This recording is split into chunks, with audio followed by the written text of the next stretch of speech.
Colleagues, just, grab your seat and we'll try and get going on time.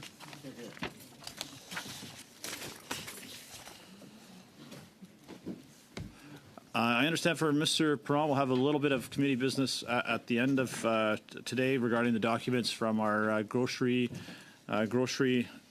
company. So we'll maybe deal with that at the very end of this, at the end of the second hour, with just 2 witnesses in that second hour. We shouldn't have a problem dealing with that relatively quickly.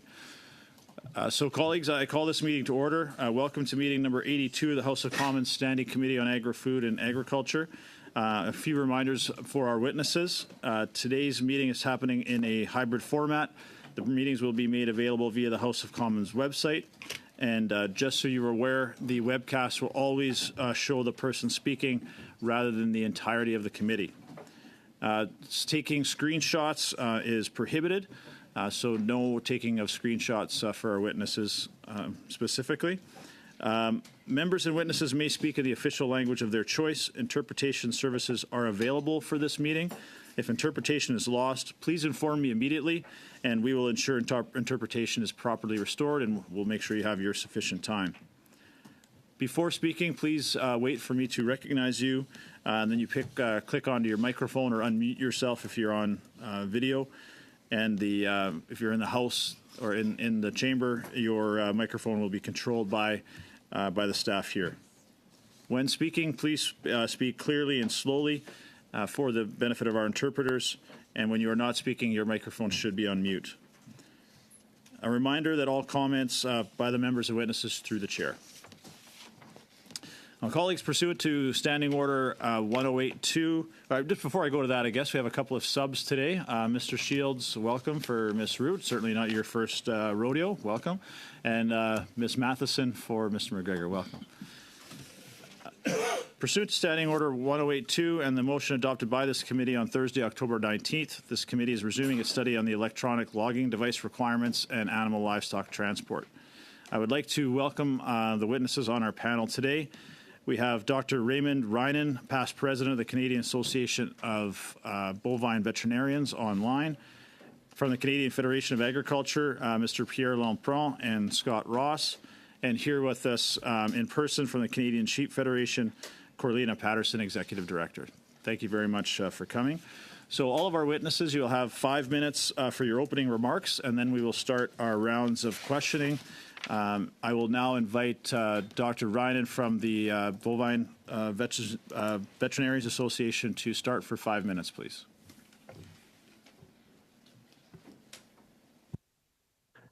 Thank you. Can you hear me okay? Yes, we can. Go ahead. Okay, thank you.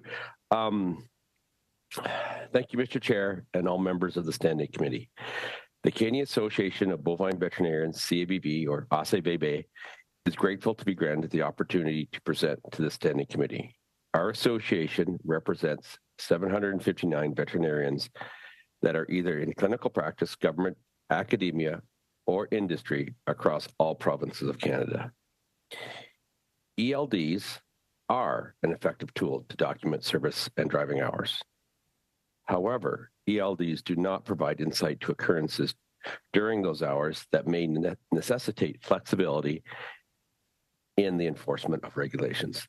This lack of flexibility will then place drivers in a difficult position. Either the drivers complies with the hours of service regulations by going off duty, or they do what they know is right for the animal welfare and get the cattle to their planned unloading site. The vast majority of animal trailers are passively ventilated. Thus, when not in motion, the cattle will not receive appropriate airflow to ensure ideal ventilation rates and temperature control for cattle. This is a threat to animal welfare. The Canadian animal transport industry is carefully planned to follow all transportation guidelines. Nonetheless, adverse road and weather conditions, traffic accidents, border crossing delays, or delays at packing plants cannot be planned for. It is for these inevitable delays that we are seeking flexibility in the use of ELDs to ensure the well-being of the animals being transported. The CABV is hoping that a threat to animal welfare will be considered as an emergency situation and then will be covered under subsection 76 of the regulations. This will then provide clarity to enforcement officers, peace of mind to animal haulers, and most importantly, not impair the welfare of cattle in Canada. Cattle welfare is of paramount concern for the CBV. Hopefully, we can attain some clarity of definitions and flexibility in the enforcement of hours of service with ELDs to ensure we maintain the highest level of welfare for cattle in Canada.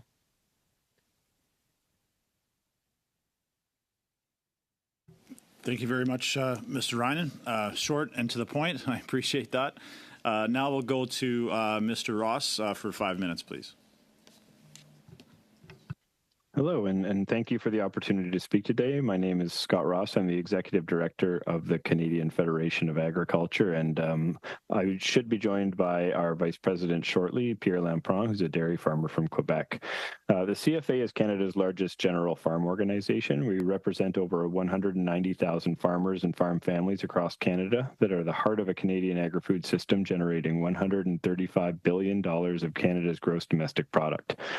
The concern farmers and ranchers have with electronic logging devices is not about hours of service, but about recognizing the unique accommodations and flexibility required for the humane transport of animals. Our cargo, unlike freight, has unique temperaments that can lead to challenges and delays in getting the animals loaded or unloaded. Due to this, sometimes it takes longer to load a particular group than was planned. This can see the ELD begin calculating hours of service well before animals are loaded, putting unrealistic time constraints on farmers and drivers. Drivers take their jobs very seriously, and animal care is a big part of transporting live cargo. Patience and attention to detail are crucial for animal transporters. Drivers hauling live animals cannot simply pull into a rest area and go off duty if they unexpectedly cannot get to their destination within their hours of service. Most of our livestock trailers are passively ventilated, which means that the load cannot remain stationary for prolonged periods of time. It must be kept moving to attain optimum airflow and temperature control. The issue at the heart of the matter is that unforeseen delays or events, coupled with the functionality of the ELDs and hours of service, can lead to animal welfare issues. These unforeseen situations can include adverse weather, traffic accidents, border crossing delays, road closures, or breakdowns at processing plants that can hold up unloading times. We are not seeking a blanket exemption from ELDs or hours of service, but instead for flexibility and enforcement of hours of service where unforeseen circumstances arise. We cannot leave drivers in difficult situations where doing what's best for animals would see them fall out of compliance with hours of service regulations.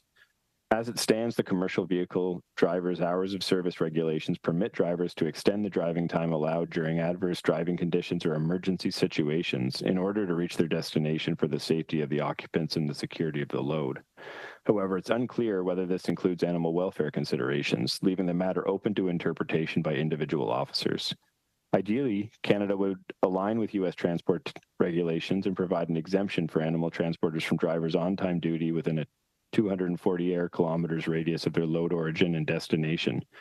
This would not only align regulations on both sides of the border, it would also recognize the unique considerations needed when transporting live animals. However, this regulatory alignment can take time, and in the interim, we need immediate guidance for all enforcement officers that clearly states that animal welfare issues are defined as emergency situations in subsection 76, 1 and 2 of the Commercial Vehicle Drivers' Hours of Service regulations. There are precedents for such treatment, with the Canadian Food Inspection Agency accommodating infrequent unforeseen events in their enforcement of feed, water, and rest intervals. Both driver safety and animal welfare need to be considered. This requires an interdepartmental solution between Transport Canada, Agriculture and Agri-Food Canada, and the Canadian Food Inspection Agency.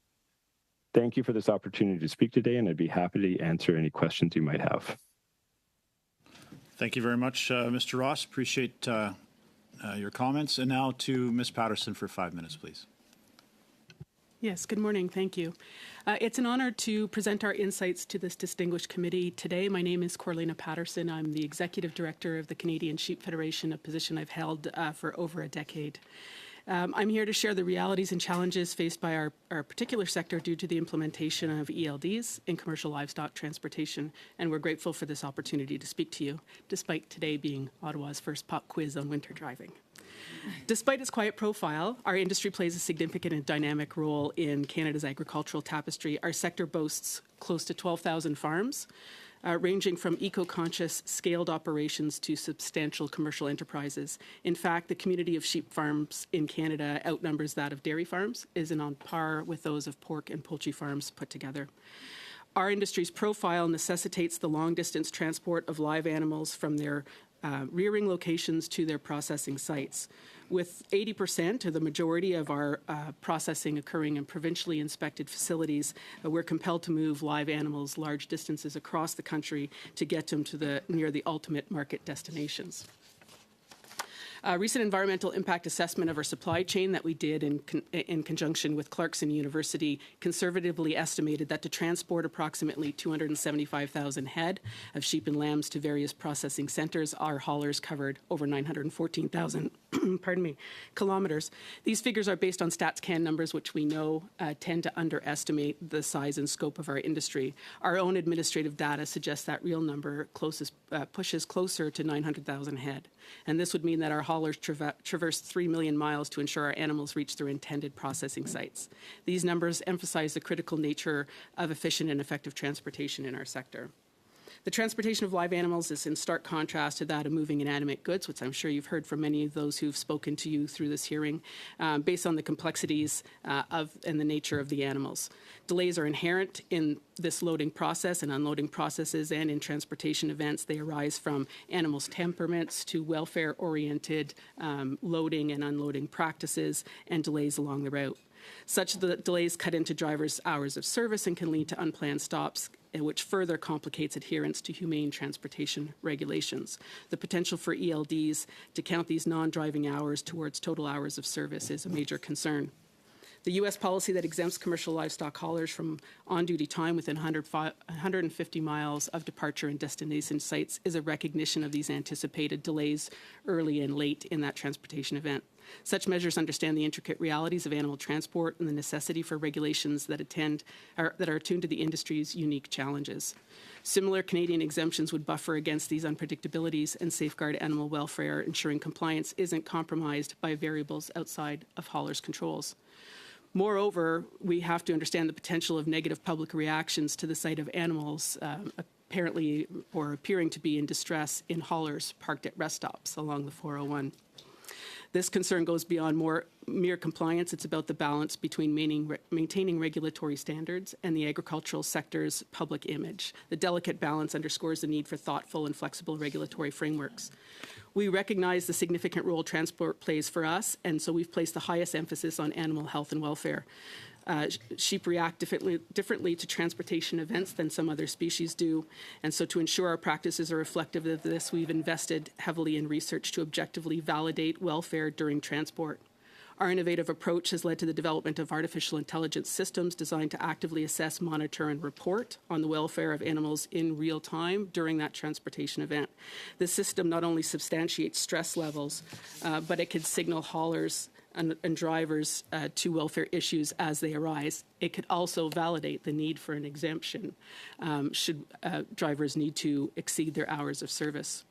We also feel we have additional mechanisms that can support accurate logging of drive times for livestock transport. We have incoming traceability regulations that necessitate every shipment, including those of sheep, we're in that too, is accompanied by movement documentation, which by virtue of that regulation requires that we mark departure and arrival times at sites.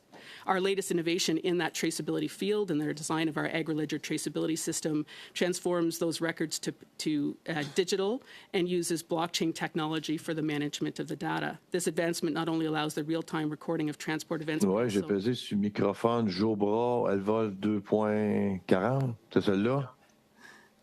Okay, we'll take that Sorry, out. Sorry, Ms. Patterson. We've just got Mr. Lampron. I think he's just testing his sound. Very good. We'll just pause your clock for 1 second. Sure, that's great. I know Pierre, so I won't take it out on him later. He owes you a glass of wine after It does. this. Yeah. Pierre owes me one now. I always like when the dairy guys are beholding. So as I was saying, our latest innovation, the Agri-Ledger traceability system, takes these records from paper to digital and uses blockchain to manage that data. The advancement not only allows for real-time recording of transport events, but ensures the integrity and permanence of that data. And moreover, it facilitates immediate access to authorized personnel like transport departments to verify that information. It ensures that the data is tamper-proof and available on demand. It exemplifies our commitment to transparency and excellence in animal welfare and during transportation. So we consider the transport of live animals, it's imperative to advocate for regulatory flexibility that acknowledges the intrinsic differences between living beings and inanimate cargo. Much like we have distinct licensures for drivers based on their cargo, be it TVs or people, it is essential to tailor transport regulations to reflect the unique needs of sentient animals during transit. This is not merely a logistical consideration, but a fundamental aspect of animal welfare. The well-being of these animals must be at the forefront, transcending the mere movement of goods, ensuring that the journey from farm to market honors the life and integrity of the livestock we're entrusted to look after. Thank you. Thank you very much, Ms. Patterson. Again, apologize for the interruption, but Pierre, now you know you have to, on a morning like tonight, this morning, maybe a couple dozen coffee and Baileys will make up for it, if that works for you. Now you're quiet. Well, thanks to our witnesses. We will now move on to the questions. So the first 6 minutes from Mr. Shields. Chair. Yes, interesting morning when the snow falls the first time, turns to ice. Questions for the witnesses, and I think most of you have identified, and we've heard two things that, in my mind, is the definition, as it is stated, and how we can clarify that definition. They usually turn it on for me. Oh, all right. Starting again, we usually hear about two things, and we have heard the definition and the flexibility. So one of the things that I'm very familiar with is the integrated market in the U.S. and Canada in the livestock industry. So I'll start with the vets in a sense. The flexibility that you're talking about when we're talking about an integrated market, how does this traveling in our cattle industry in particular, when you're looking for flexibility, what does it mean for you and the vets when we're dealing with an integrated market on the U.S. and Canada when you're looking for an integrated or a flexibility definition?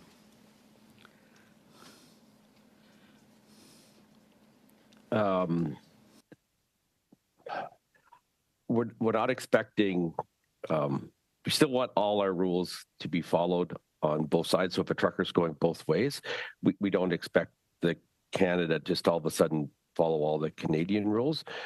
We're just hoping that people are cognizant of the unforeseen events that could occur. And then the flexibility to, deal with that. Okay. So the Canadian Federation of Agriculture, when you talk about the same thing, we're talking about the definition. How would you define that definition when it says emergency? Because that's the challenge in a sense where we have enforcement and we have a variety of people in an integrated market, both sides of the border, and we've got truck drivers on both sides of the border driving both ways, and it's the same truck driver. How do we get a definition that is going to work?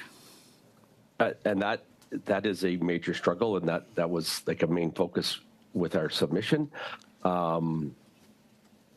Because the vehicles are passively ventilated, when they are stopped, that is a serious problem. So, to me, I would like to have, once they're stopped, and regardless of temperature, because when you start putting a temperature rule in, it just gets a little goofy. Once they're stopped, that is a threat, because that's just the way they ventilate. And if we start limiting air supply during warm weather, that is a problem. So I would like it to be fairly open in that, loaded animals parked on the side of the road is an emergency to their welfare. Okay, thank you. Mr. Ross, same question. Yeah, I would suggest one point that's important to note here is that we're not talking about necessarily extensive periods past the hours of service limits. This is a small amount of time. And when it comes to flexibility, I think we look at the commercial vehicle drivers' hours of service regulations. They already incorporate some flexibility around emergency situations. So this is not a fundamentally new approach. It's simply making sure that there is language specific to animal welfare considerations in that definition of emergency situations. And that therefore doesn't really change fundamentally how we approach the issue of flexibility. It just ensures that officers, when looking at their guidance, understanding what constitutes an emergency situation, also factor in those animal welfare considerations. Sense of explanation of what emergency is, and maybe some training would be an advantage, so an understanding of what the emergency means so that enforcement looks the same whether you're in Nova Scotia or British Columbia? Yeah. Yes, we would always be in favor of national consistency, and I think training is an absolutely critical component of that, certainly. Okay, thank you. Ms. Patterson, a little more on the question, in the sense that I know in my riding, for example, there are sheep that are shipped from my riding to Ontario. So this is not the issue of a capacity, this is the issue of the market.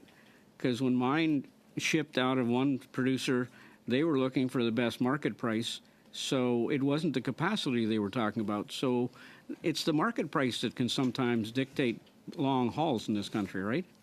Well, no, it is. Sorry, I got ahead of the little red light. So it is, in fact, to an extent, a function of that capacity to process, because and that really does dictate market prices. Animals in the east will pay more. That's where the processing facilities are. And so there's an opportunity to do so. There's less transport involved. It's easier to get them to that marketplace. In the west, that's a lower price because of the transport and the shrink that's involved in getting them across that country. But the capacity issue, if you had capacity to process where you were and move meat, as opposed to moving live animals, then we would see a differentiation in the price paid to a Western producer versus a price paid to an Ontario producer, is what we've often argued in that price versus geographic location argument. So I would argue that that it's not always about the price. The price is driven by that's where the processors are, that's where they need sheep, that's where they pay for them to come to, but they have to come from somewhere, and there's not enough in that jurisdiction to supply that demand that they have to process. And we can't process in Manitoba, and we can't process in Saskatchewan, and we can't process in BC or New Brunswick or PEI or Newfoundland and get those lambs and those sheep meat, not the live animals, but the meat, to any other province in the country. Thank you, Mr. Shields. Time's up. Now to Mr. McDonald for 6 minutes, please. Thank you, Chair. I had to go to Ms. Patterson. I'm interested in hearing a little more about your blockchain database and maybe some of the benefits that you could tell us about the blockchain database, because it's really the first time I've heard it in the realm of this committee. Well, we'd love to, because it's our favorite subject. So we, as a national industry organization, like my representing primary producers, as my counterparts know, it becomes our role to deliver traceability. And deliver, that means getting producers engaged and participating, but also helping ensure that the government's regulatory requirements are upheld and met. And so what that means in the Canadian context is government makes the regulations, here's traceability regulations, industry, make it happen. And so we've been involved in that since we've had mandatory ID in the sheep industry since 2004. So we've been involved in delivering traceability for that amount of time. But traceability has evolved from simply tracking where animals go for a disease response to tracking everything about that animal for export purposes, for product assurances, for disease monitoring. I sit on Canada's FMD working group. We just had a large discussion yesterday about if we're going to use vaccines and a vaccine strategy, how do we know which animals have been vaccinated? How do we know when to depopulate? It gets very complex. So it's more than just where did they go. It's what things happen to that animal in its life that's important to somebody further down the chain. So in our mandate to deliver traceability, but also to wrap all of those requirements into it, we knew that we felt what existed in Canada, no disrespect to my counterparts, wasn't sufficient to do all of that in a single system, which is really where it needs to live. So we built a new technology, ground up, at the Canadian Sheep Federation. I know everybody's surprised to hear Canadian Sheep Federation, blockchain, and artificial intelligence all in the same discussion. So we've built a trace system. At its core, it is designed and achieves meeting regulatory requirements for disease tracking. But on top of that, it meets our industry's needs to scan the tag and know something about the animal. When we challenged industry to say, what do you need from it, that's it. Now, every player has a different need of data that they find, but the goal of our technology and our work in traceability is to create a system, an integrator of information about that animal, affix that information, whether it's they're certified disease-free for export or on an assurance program to meet some, product-free requirement from an exporting country. All that data that we collect becomes part of the animal's history as the animal moves through the supply chain by virtue of traceability, and we connect one player to the next player. We move that information with the animal around that. So we started in working on this in 2019, did a use case study with the community of federal regulators and CFIA shortly after that, that solidified that blockchain would be the best fit for livestock traceability, and it's been uphill, downhill. It's since then. So that system is the technology that we've built. We've now submitted a proposal to CFIA for it to be the system used in the regulated space for traceability in Canada. So that was my next question, was actually, does the regulators have access, or will they have access to this database? Absolutely. So in that regulatory requirement, it is in fact that we're collecting regulated data on behalf of the government and sharing it with them. So we have to bring everybody up to speed on blockchain means we don't have to transfer you data. It means you can tap into the data with permission and see it, but we'll get everybody to that understanding of blockchain eventually. But yes, it will be there to support their traceability requirements. And maybe I'll go to CFIA on this one, and just to have their input on what's taking place that Mrs. Patterson's group is actually doing, and maybe it's Mr. Ross, if you could answer this, but are you looking at this type of system that could alleviate some of the concerns for other sectors that are using EDLs? I'll also let my colleague Pierre respond to this. I would suggest from a traceability standpoint, we're always in favor of strong traceability systems and think they do add certainly value wherever possible. We tend, as the CFA itself, not to get directly involved in the commodity-specific elements required involved in developing those systems. So while we certainly are in favor of anything that helps streamline the supply chain and provide more clarity, transparency, and consistency, there are a lot of sector-specific considerations on how you implement traceability models, and I think that's something we're always very cognizant of. But writ large, at the highest level, it's certainly something that's always an added benefit to the supply chain. I don't know, Pierre, if there's anything you would like to add to that. Oui, merci. Thank you, Scott. Thank you for replacing me at the beginning. It's the first time I come here that doesn't go well. Technically, I think traceability is very important for the producer, for the consumer as well. Trust in our product is important. We're proud of our product. Traceability is very important. We do it very well until the slaughterhouse, but there should be traceability that goes even further. Every link in the chain with the help of the government.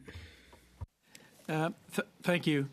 And just regard to the EDLs, and maybe this goes back to CFIA again, but we've seen cyber attacks, obviously, and I know with the traceability and the program that Mrs. Patterson has introduced, what securities are around our regulators on EDL and cyber attacks?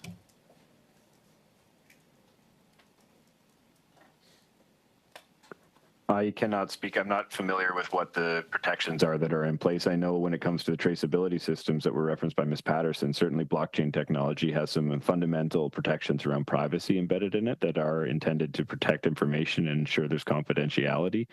But I'm not in a position to speak to the regulatory protections that the government may have in place. It's not something I'm familiar with. Thanks, Mr. Ross. Thank you, Mr. McDonald. Now, Monsieur Perron, pour 6 minutes, s'il vous plaît. Merci beaucoup, Monsieur. Mr. Perron for 6 minutes. Thank you, Mr. Chairman. I thank the witnesses. Ms. Patterson, I'll begin with you. You mentioned in your introduction, and it was your blockchain system is very interesting. I think that that's something that should be developed further. You said that if there was a stop in transportation, you have to think of the reaction of the consumer. Could you elaborate on that?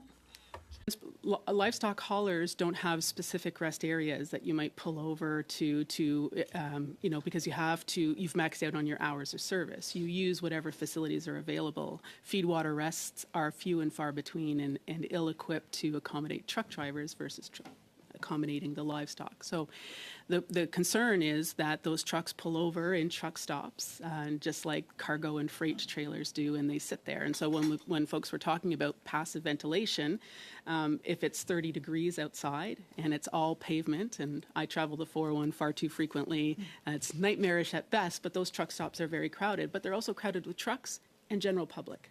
And the general public get out, stretch their legs, and walk around. So now you have a trailer full of animals at 30 degrees with no ventilation, stopping because they've maxed out their hours of service and there's no other place to do it. And people look at the animals and become concerned, try to give them water, or go to the truck driver and say, "What are you doing? There's a problem. You need to do something about it." And do we want that truck driver to say, "Well, the government makes me do it"?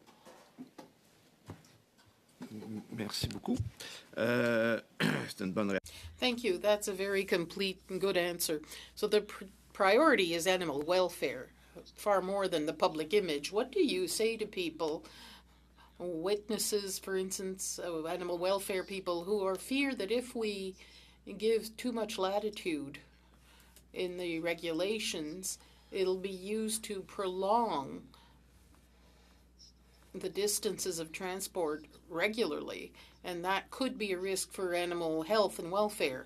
If I understand correctly, it's the opposite. So what would you answer to that? Would be that the challenges with the ELD's max of service would mean that we can't meet those regulatory requirements. If you're stopped on the side of the road because you've maxed out your hours, and the animals are on the trailer, but that adds to your total feed, water, rest interval time, and now you can't make it to a rest stop. You have no way to oblige that federal regulation around humane transport. So in fact, our argument is that our concern with the ELD policy for livestock transportation is it doesn't allow us to keep our obligation to feed, water, and rest intervals.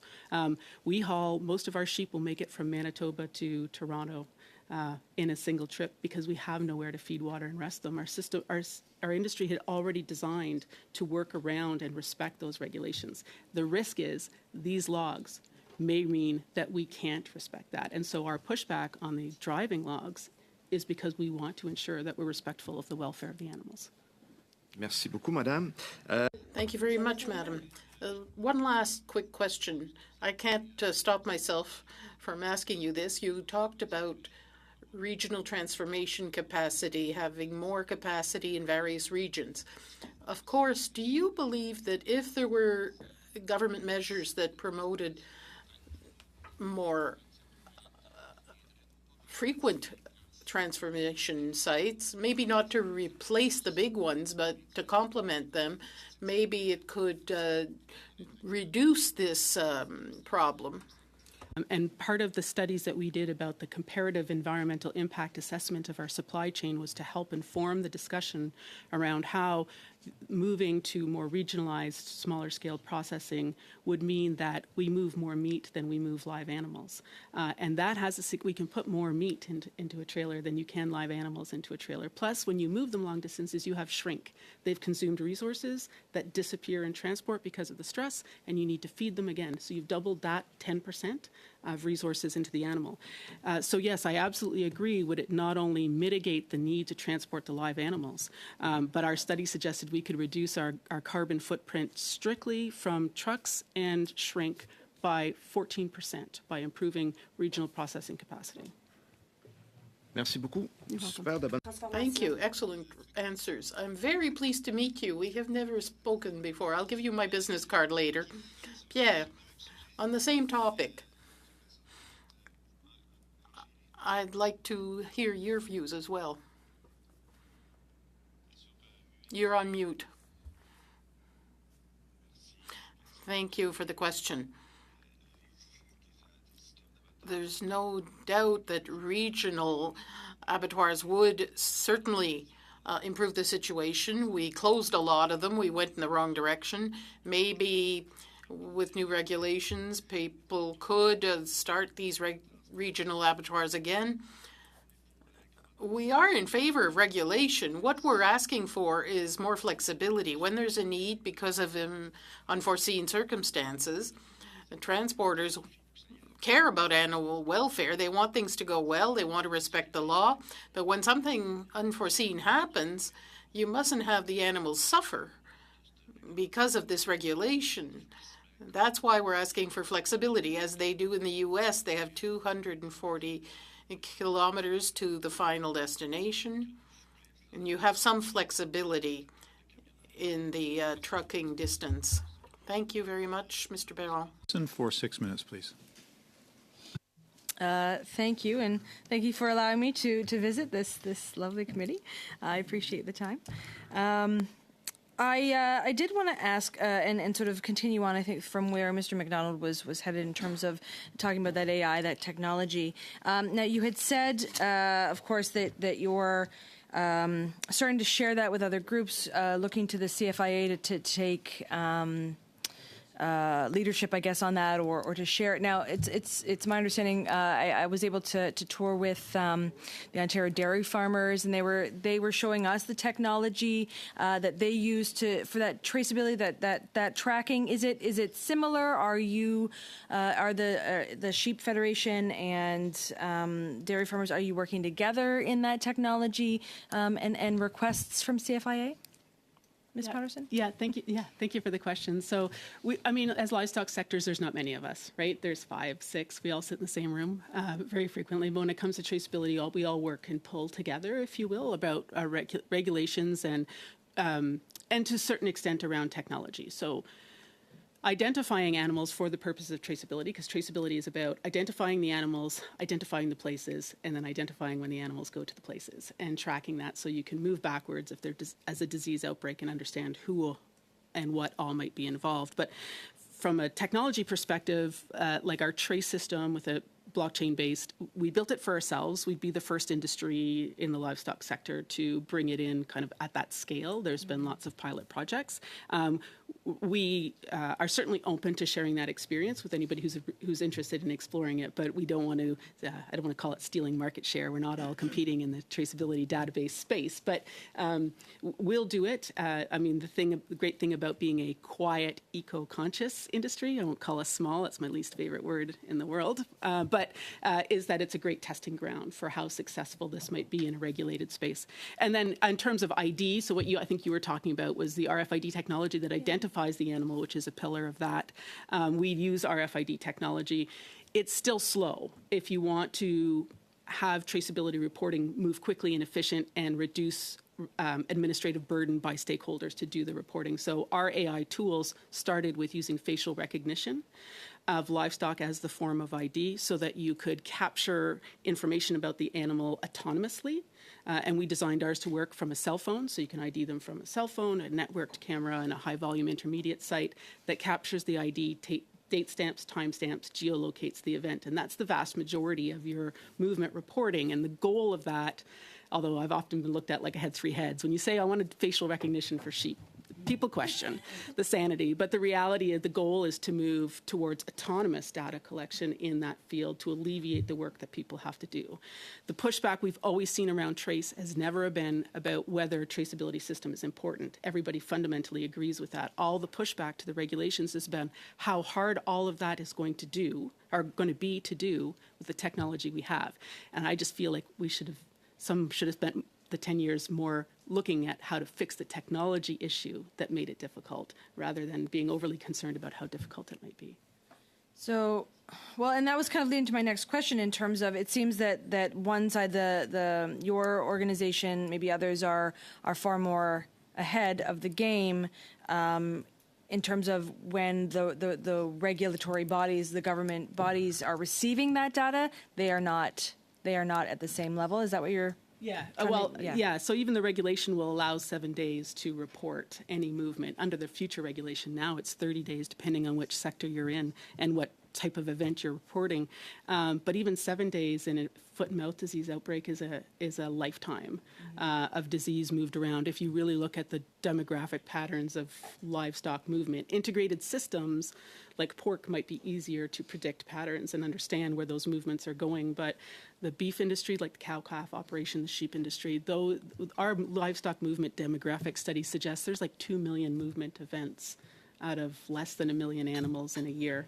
And so if we're waiting long periods of time to do it, it's too long. So so even with the regulation, it's too much. So the goal is to get to that autonomous piece so that we take time and people and data entry out of the equation. And nobody even knows they reported traceability. It just happened and we were successful in it. And our hope is to move that out past our own sector and make it available. Somebody has to start. And so we took it on to do that, and we're going to accommodate anybody else who's interested in partnering or exploring and looking at the technologies. And I can open this up to whoever wants to answer, but it was referenced in the last line of questioning in regards to those the slaughter facilities and the production facilities. There's a desire, of course, for an increase in the capabilities there, the actual facilities themselves. We certainly saw that throughout COVID, that was a huge problem. So what is required, or what is being asked of, I guess, by industries overall from the federal government, so that it can go into a report that would come out to help with that specifically? Yeah, well, so in our sector, we've also always called that transition from provincial to federal inspection the kiss of death, because the nature that, like the seasonality and the size of our sector means that federally inspected facilities, which have a higher regulatory and cost burden to maintain those inspectorates, have difficulty surviving. So for us, it wouldn't even necessarily need to be giant investments in the infrastructure, the physical buildings that do the processing, as much as it may be simply alleviating those interprovincial trade barriers around meat exemption or meat moving between provinces, which we saw exemptions for during COVID. And I understand there's work there, but for us, I think that really solves it. Then you just open the door for industries and sector, well, not sectors, and we don't do our own processing always, but for groups who want to get into it to understand that I can maintain a sustainably sized processing facility in my area, serve my community, but still move the meat somewhere else to where that major market is, right? Our markets for lamb are Vancouver and Toronto and Ottawa and Montreal. But raising sheep around the Ottawa Valley, I don't know if you tried to buy a house near Ottawa lately. I live in the region, so you don't want to put too many sheep. You can't really afford to put livestock on acreage that's worth $100,000 an acre. Thanks. You move it elsewhere. Yeah, thanks, Ms. Patterson. Thanks, Ms. Matheson, sorry. for your questions. We'll now move on to the second round. We'll start with the Conservatives. Mr. Steinley, for 5 minutes, please. Thank you very much, and thank you for everyone for being here. I just want to get on the record, because just to make it clear to everyone that there are vehicles and trucks on the road right now that don't have ELDs, because there are trucks that are still on the road and in service that don't have the technology to use ELDs, so they're still using paper logbooks. Is that correct? Yeah, so I'm not, if that's directing at me, yes, I suspect there still are some making that transition, although there were regulations that required a certain date by which those be implemented, but I would suspect. And Scott, is that what you'd hear as well? That's my understanding as well, yes. And I was just going to summarize some of the testimony we heard today.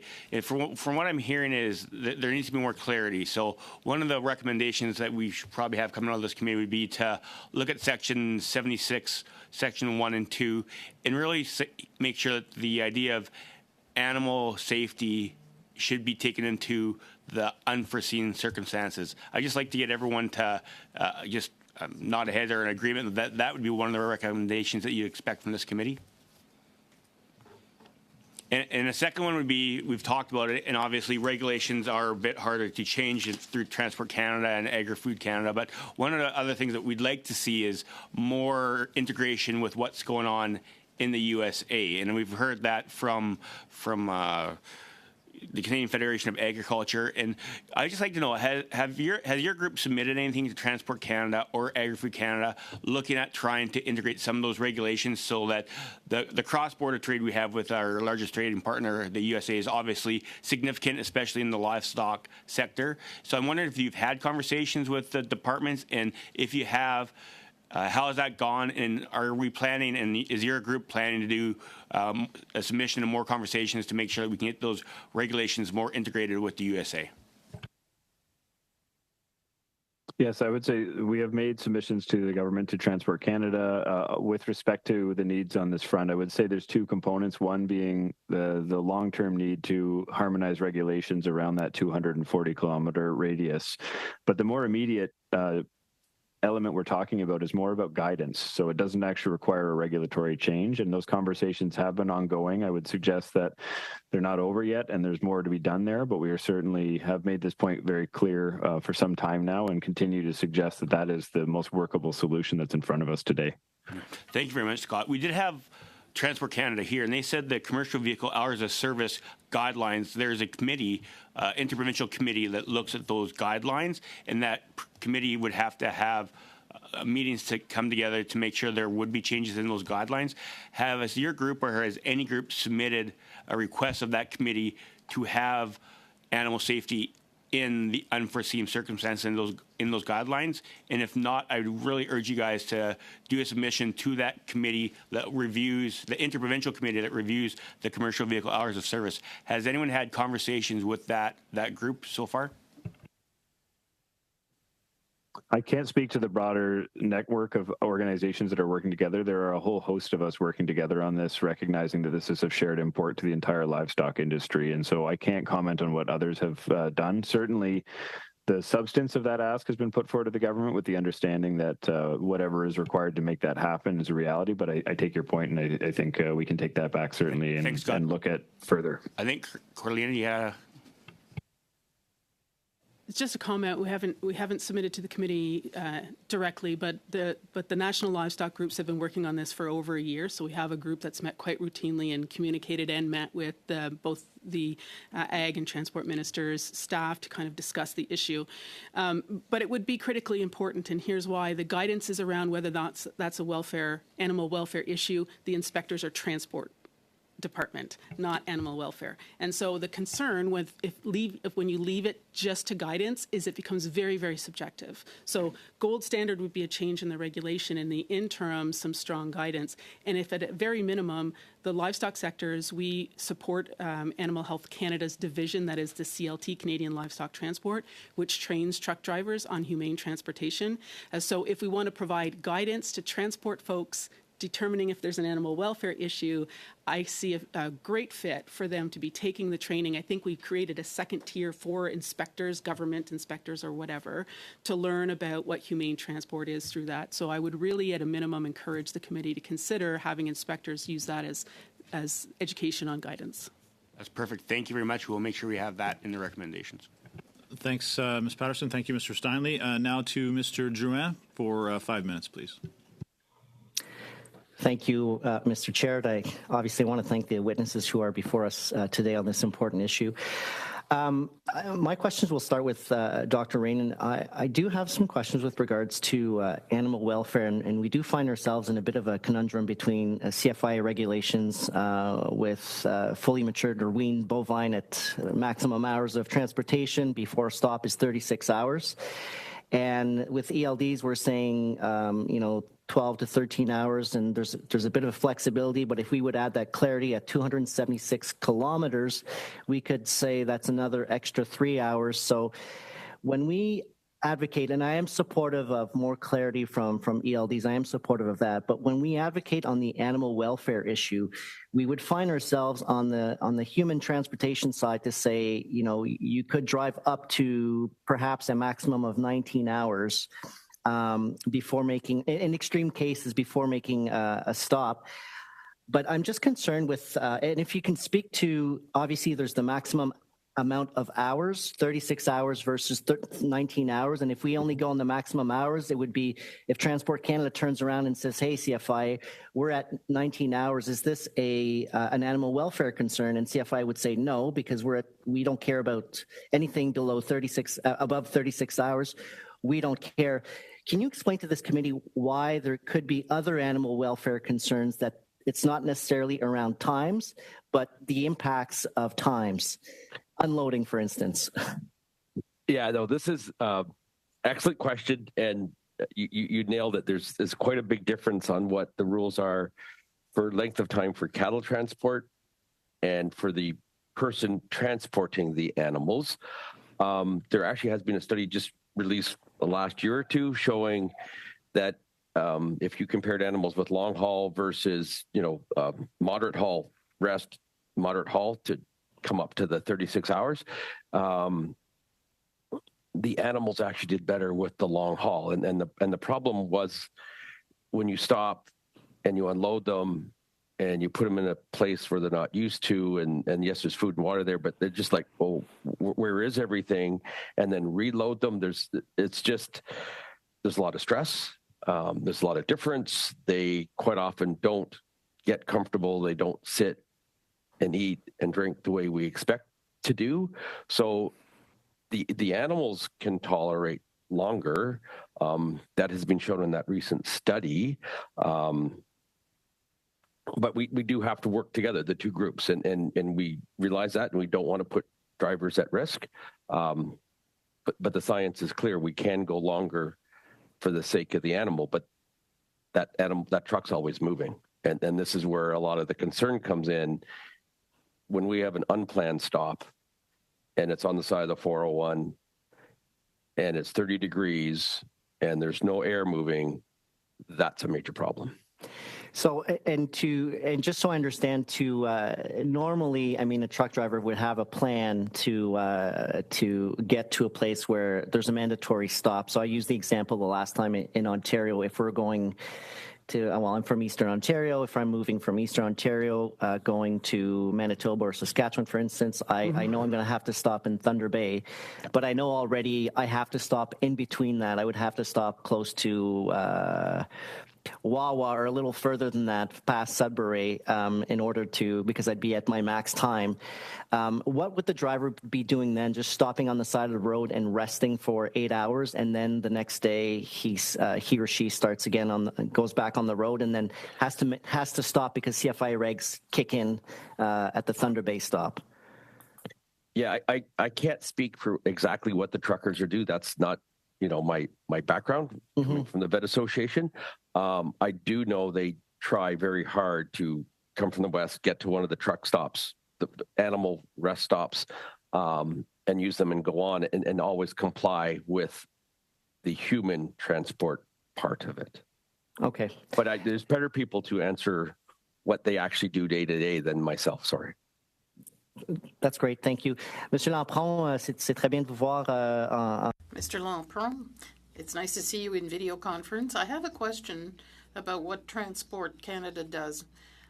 According to my understanding with many stakeholders, Transport Canada heard your demands. They verbally told you, not in writing, but they verbally told you, we believe that you're already covered by the regulations. However, last time I used the example, we're talking about 100 kilometers an hour in Canada, and police doesn't stop us, even 118 on our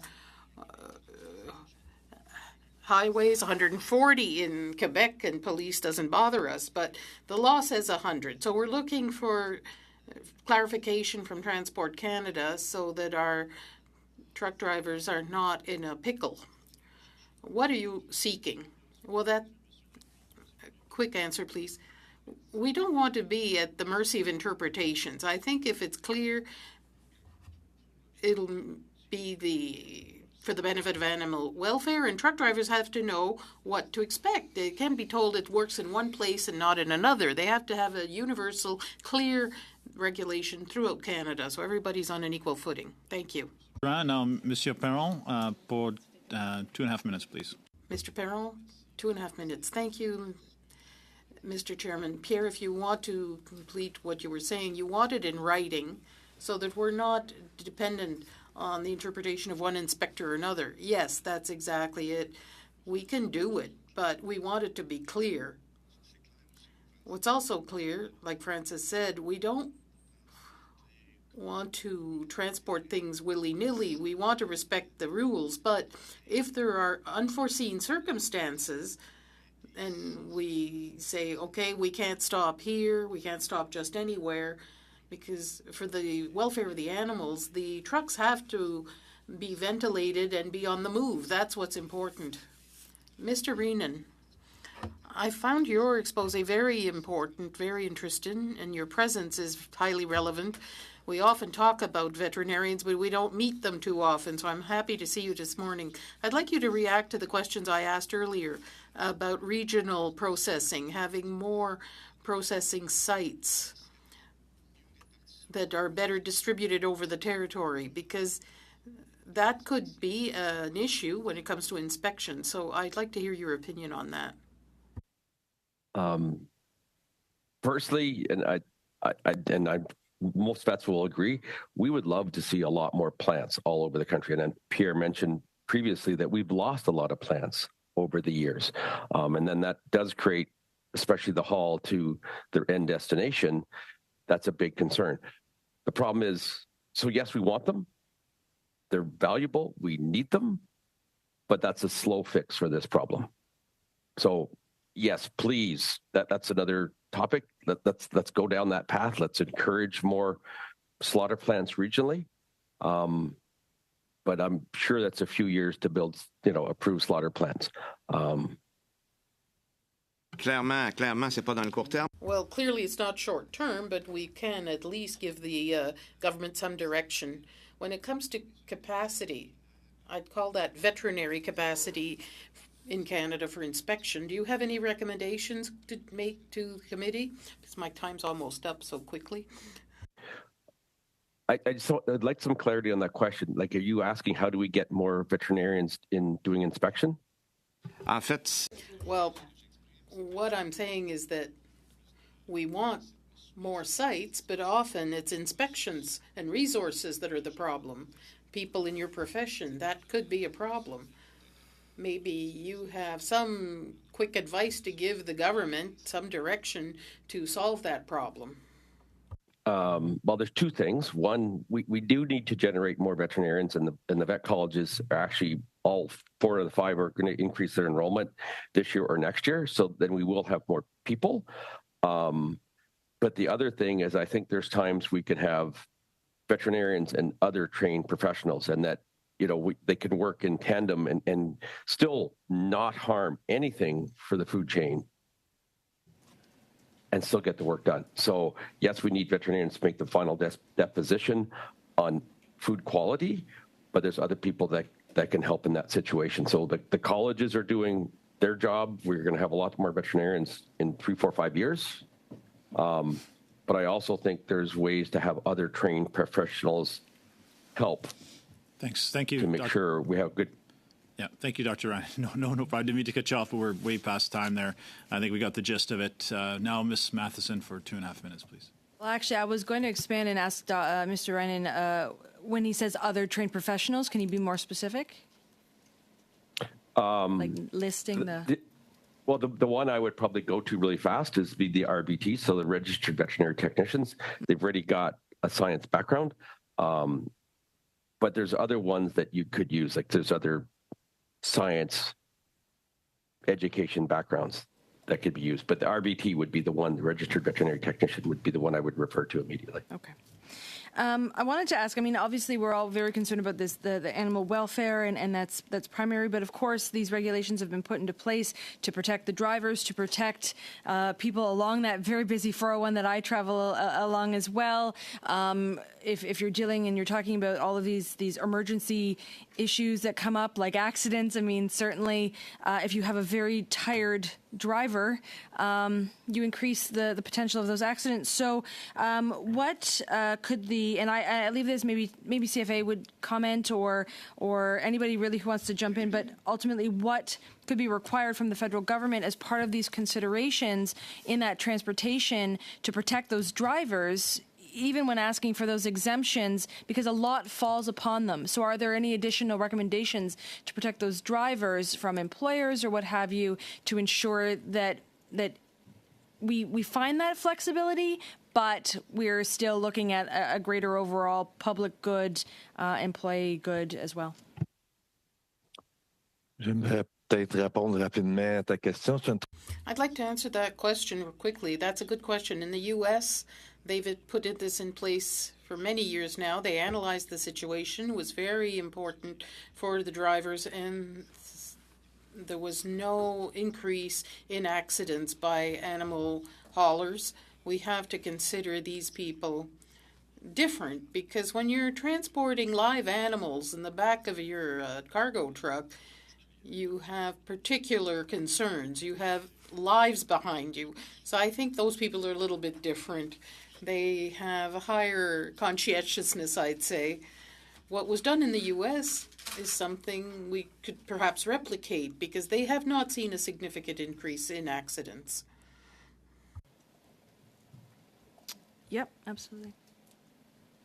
Yeah, I'd love to jump in too on that suggestion, because we absolutely don't want to impair the human health side of this. It's a one health approach always in agriculture, right? So, the safety of drivers is very important. I think when we talk about those delays before and at the beginning and end of trips, and how those times count towards drive times, but they're not really drive times, and often it's the drive time that's the fatiguing part of the voyage for the driver. I grew up in an auction barn setting, so I've been in pot-bellied trucks far too often, and multiple decks. The difference and the challenge with the ELDs versus paper-based is that it used to be paper-based, your truck's loaded, now you mark, now you move. The ELDs will kick in at 5 miles an hour, and a truck in an auction barn yard or a feed lot yard may make multiple stops at multiple pens. But each of those stops kicks off your time. It starts your time, and it counts towards it. But that whole of the loading event can be hours long. If we're teaching our truck drivers and our handlers to respectfully load animals into those trailers, if you've seen them, they've got to go up ramps, down ramps, up the ramp in the backside, back up this way. You can't do that quickly and ensure that animals are safe while they're getting on and off those trailers. But those times when you're slowly and cautiously loading animals or moving from one pen or one load ramp to the next load ramp to fill up your truck, because for sheep that's 400 animals on a trailer, they may not all be in the same beginning place. Now all of that time spent just getting loaded is part of your drive time, where with paper that wasn't. Your drive time was, I'm loaded, I'm headed out the driveway. That's my drive time. And so I think that's where that sort of difference comes in, and where that ELD kicks off, because we're not changing, I don't think, the total drive times that we're suggesting for trucks. Maybe where I could be mistaken there, I should have researched that better. But the point is that there's that delay now that gets captured in that's how long you've driven, and that's where we start to spark an issue. Thanks, Ms. Patterson. Thanks, Ms. Matheson. Appreciate good questions. Great comments from our witnesses. Thank you very much to our witnesses. We appreciate you being with us here today. We will now suspend the meeting for a few minutes as we get the second panel on.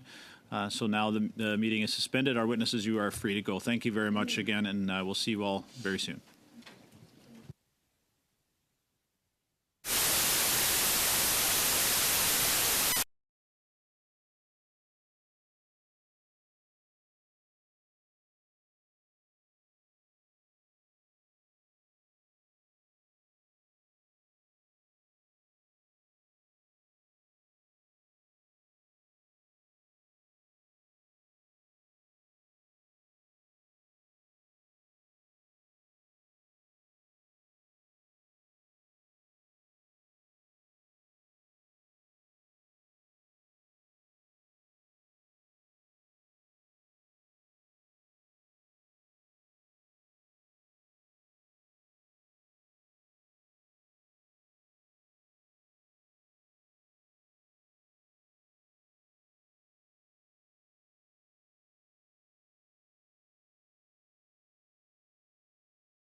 order.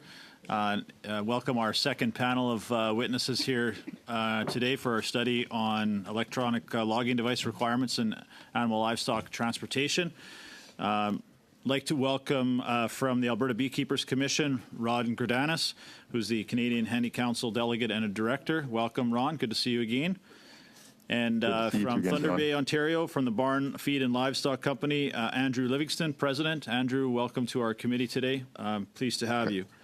So what we'll be doing, colleagues, is we'll be inviting our two witnesses to give 5 minutes of opening remarks, and certainly to our witnesses afterwards, we will have a couple of rounds of questions from our committee members.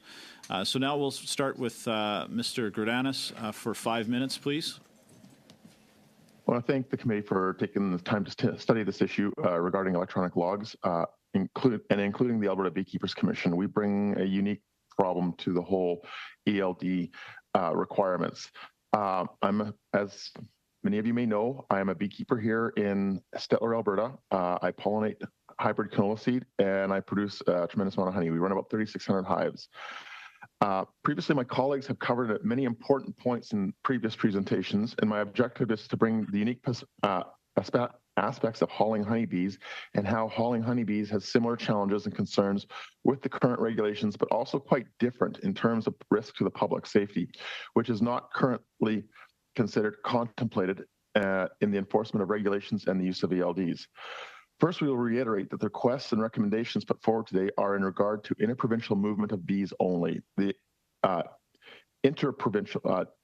provincial movement of bees, it's governed underneath the provincial acts. Honeybees, as all livestock, are subject to the Health of the Animals Act, and while it may be strange to contemplate animal welfare in terms of honeybees, transit from one location to another is very stressful for the bees. Our primary concerns are the health and viability of the honeybees, the safety of the drivers and vehicles, and the safety of the public. Perhaps it's important to articulate a distinction that when trucks hauling bees are stopped, the bees become the risk to the public in that general area, particularly if they're stopped in the middle of the day and it's hot. In general, honeybees are moved for the following reasons. We move hives to fill fields for contract pollination. We move bees when we're receiving packages from overseas, from the port of entry to the beekeeper's place of residence. And we move bees from overwintering warmer climates back to where the farm is located. During transport, we take the welfare of our bees and public safety very seriously. We recognize that regulations are important. However, this is a case where regulations can have a negative impact on your livestock and public safety. Just to expand on that, when we're moving bees, we plan where are we going to get fuel, when are we going to get fuel, when are we going to stop and take a leak, and where are we going to stop and have a rest. The Alberta Beekeepers recommends amending the regulations to bring them in alignment with the regulations in the United States, which allows for the 150-mile air mile radius of origin or destination in unforeseen circumstances. Recognizing that this would take some time in the short term, we, along with the other sectors presenting it to this committee, recommend the creation of a guidance document which is provided to the drivers and enforcement officers, providing greater clarity so that doing the right thing when the plan falls apart is not unjudiciously punished. We're not asking for an exemption, but flexibility and discretion when it comes to enforcement of hours. Beekeepers need to load their trucks in the evening or in the early morning when all the foragers that are in the hive are back in the hive. You don't want to load up a hot pile of hives and leave 90% of your bees out flying around so that when they come back, there's like, what happened to our house? Most moving of bees happens at night, but on long hauls, the trucks need, in Canada, we have very short nights, we have very long days. So on long hauls, you need to run your truck during daylight hours. This brings a unique danger to the traveling public. These trips are carefully planned and orchestrated with contingencies, as nothing ever goes according to plan, right down to where and when to refuel and what speed to drive. And if you have to go to the washroom, where are you going to do that?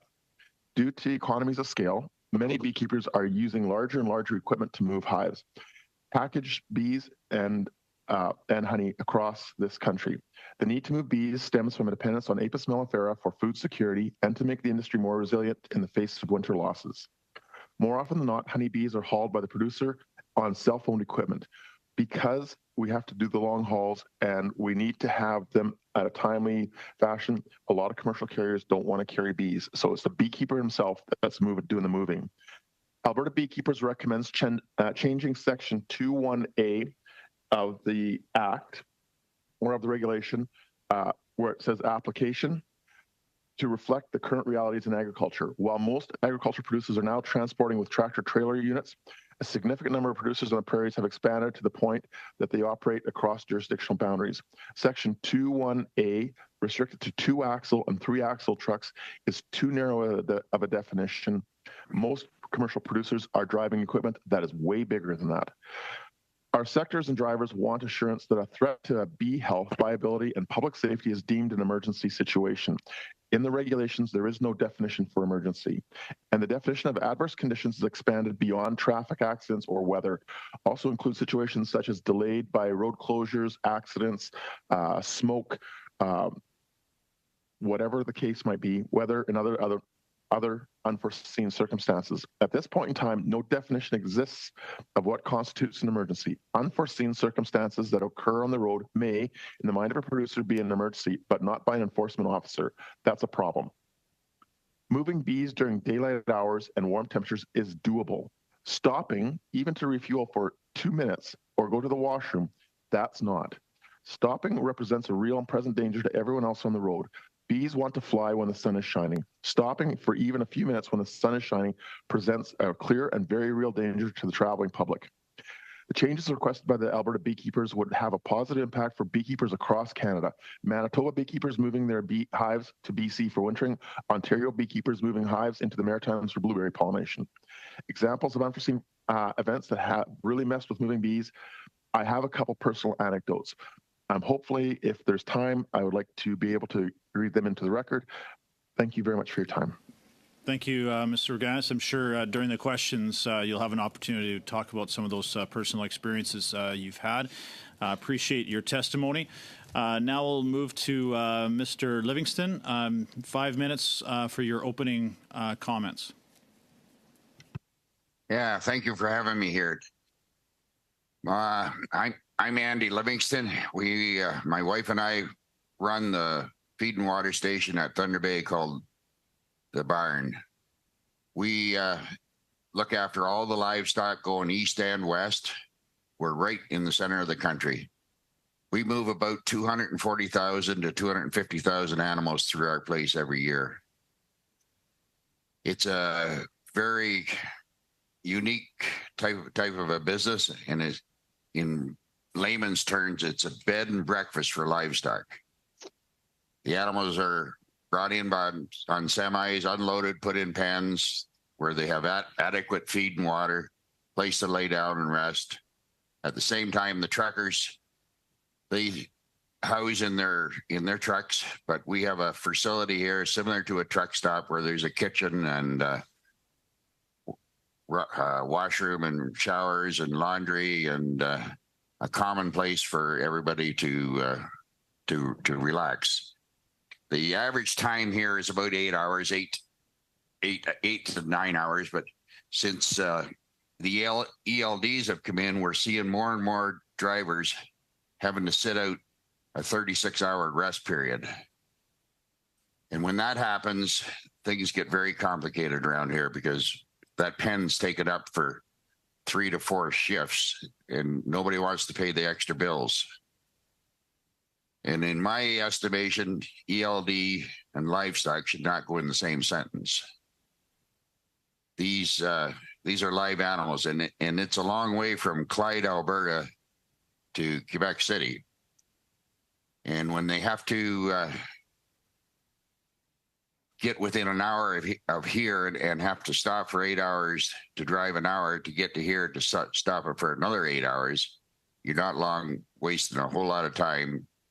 And the driver is not making any money. He's out in no man's land. Everybody forgets about him.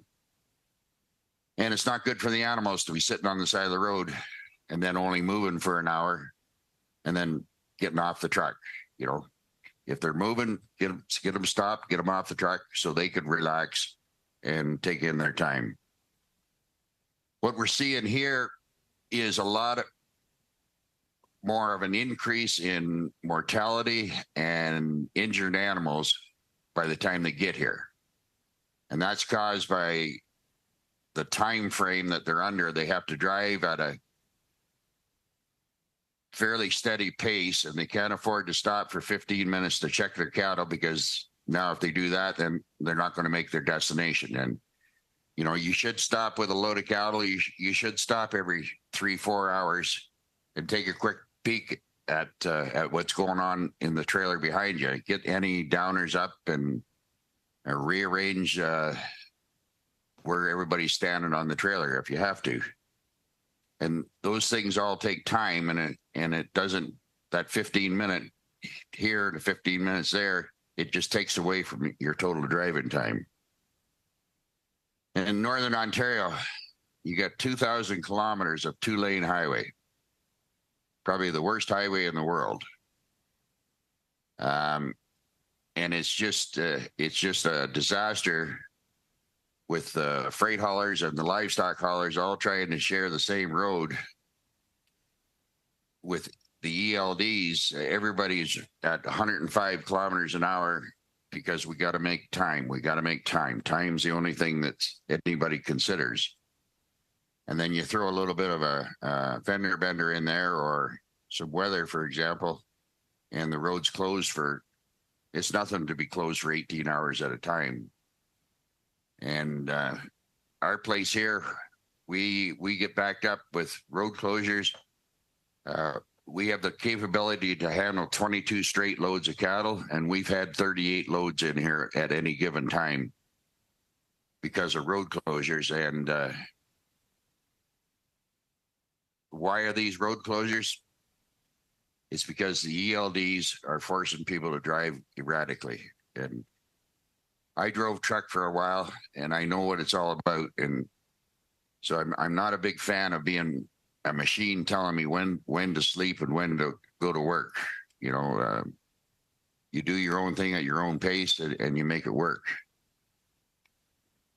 So when COVID was here, we were one of the only organizations that these livestock trucks had to place to get something to eat and have a shower, and still, whether they were empty going west or loaded going east, we did whatever we had to ensure that all the drivers were taken care of, and the livestock was looked after at the same time.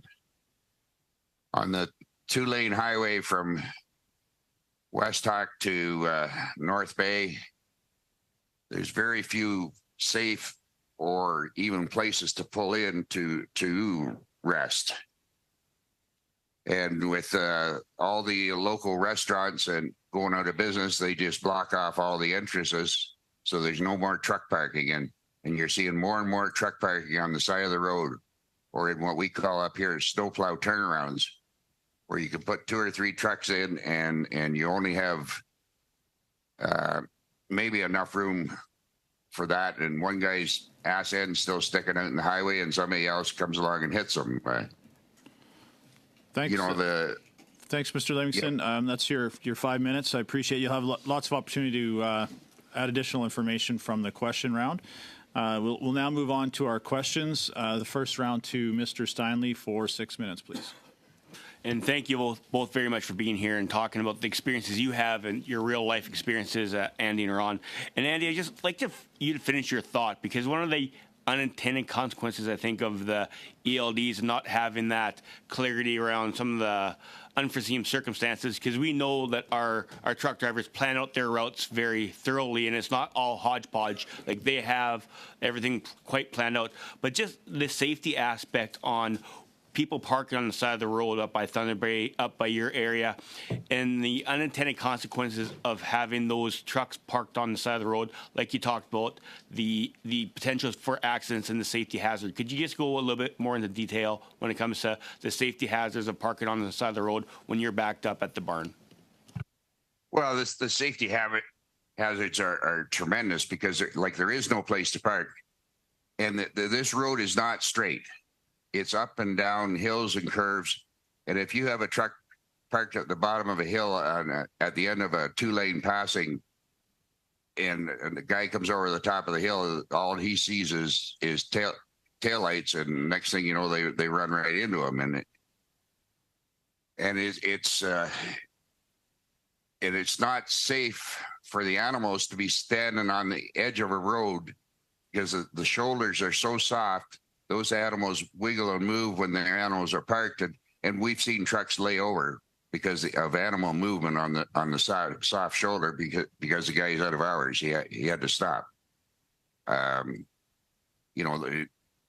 then the other thing is you do find a place to park, and you got a load of 110 freshly weaned calves in the back of that trailer that are all looking for a drink of milk, and they're bellowing and bellowing and bellowing, and anybody else that's in the same area chases you out because you're disrupting the sleep of the other drivers that are there, the freight drivers that are there. Yeah, no, thank you very much. And that's a good example of exactly the unintended consequences. And you said before, there's circumstances where a driver is going to drive and be an hour from the barn and have to pull over, wait for 8 hours on the side of the road, then drive an hour and have those livestock be unloaded at the barn. That's a lot of extra stress, where if you're able to finish that last hour off, get to the barn, have the cattle, livestock unloaded, let them have a rest, have fed and watered, and get back on the road. When it comes to animal safety, would that be a much better situation for those animals? And just kind of walk us through how giving those drivers, when there are unforeseen circumstances, a little bit more leeway, so they're not worried if they do get stopped by the highway patrol of getting a ticket and having their license dinged, having that opportunity to just finish off that last hour and a half and get those animals into comfort. That would be what we're working towards here, and how we'd have the guiding principles and ensure for both driver and animal that there's better outcomes for both of them.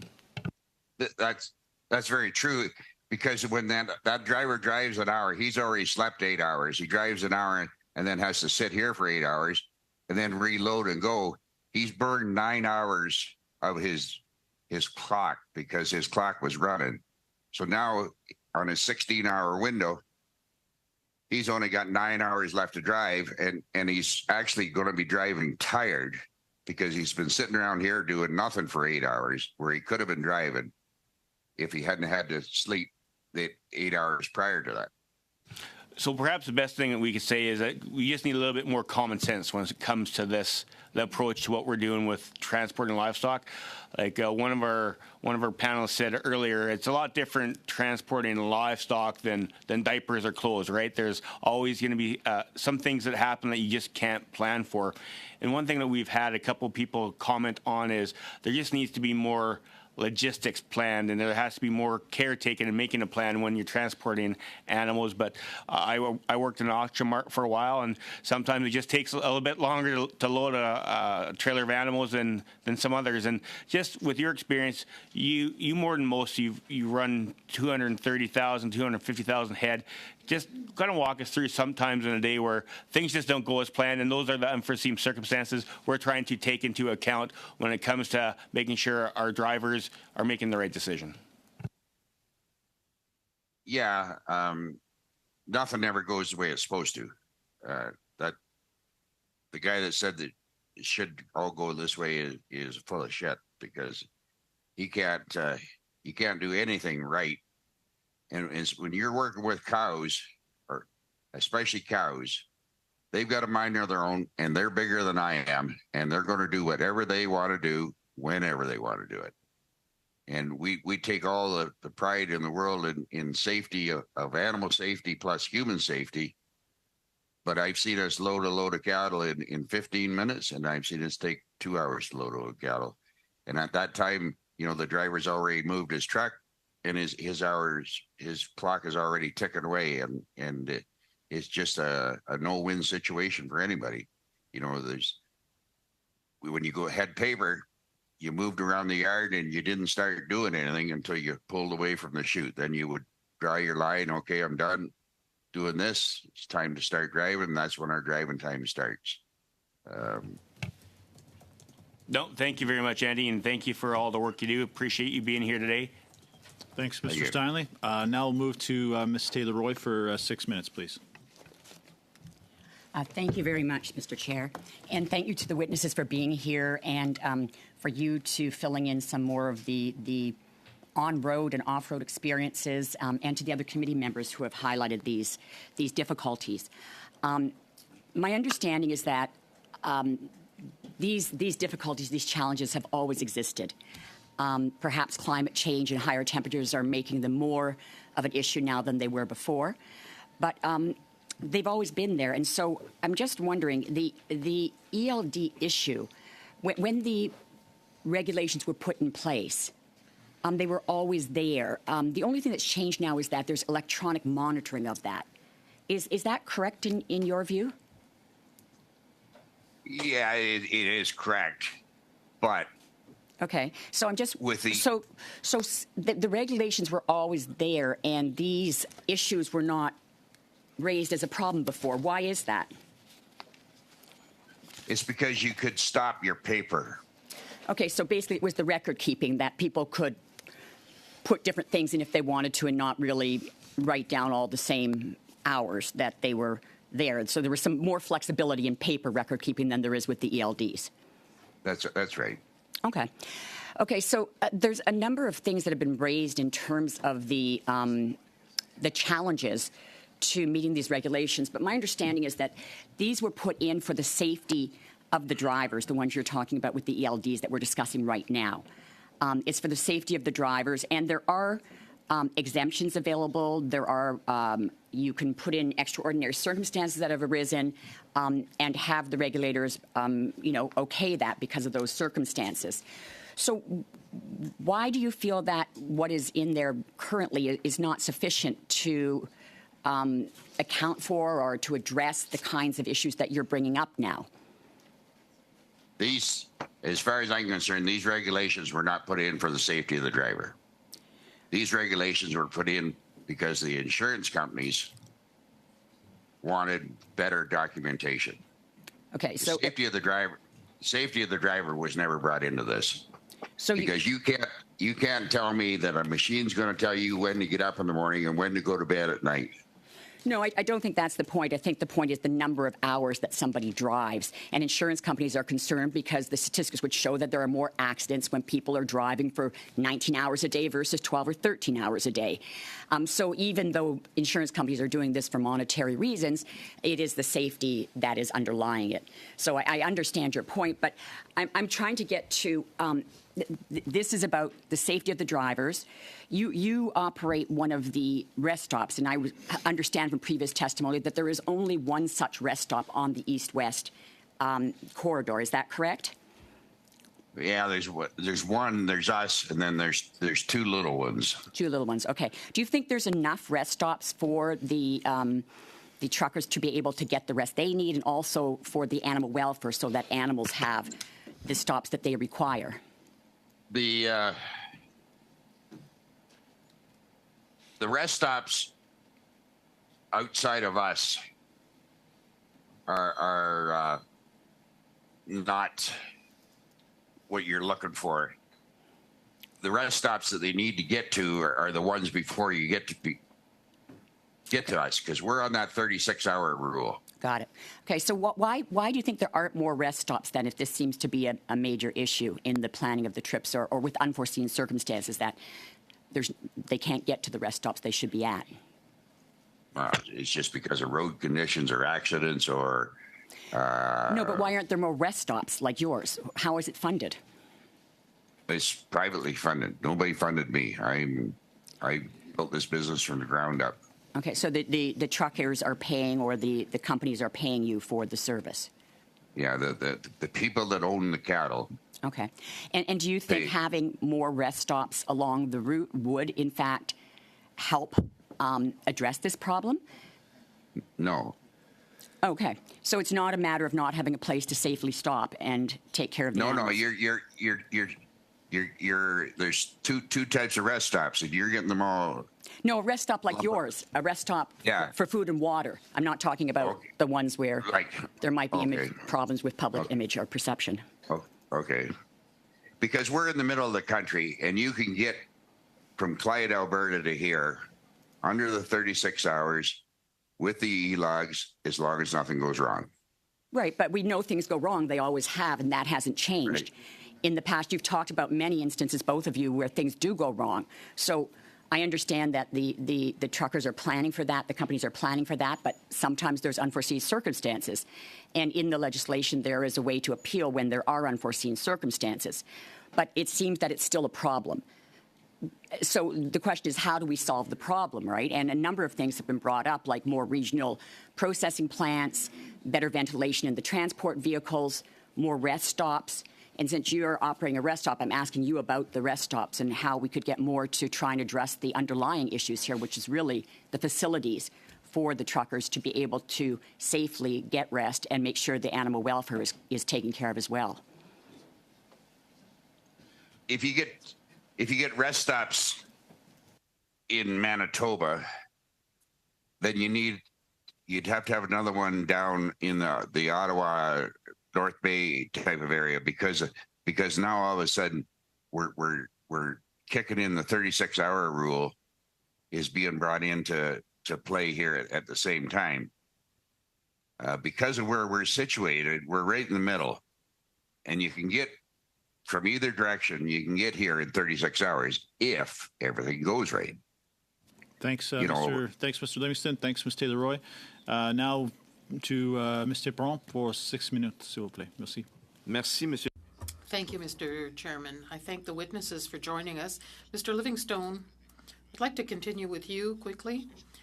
What I understand that you explained to Ms. Taylor-Roy is that the problem of regulations have already always existed, but now because there's an electronic process that removes that flexibility, the current demand is to have that flexibility back. That seems reasonable to me. I think that people in animal haulage try to respect the regulations, even if they're on paper and they could stop their papers, as you said. According to your experience, have you seen many people who tried to extend the transport time limit back in the day when it was on paper?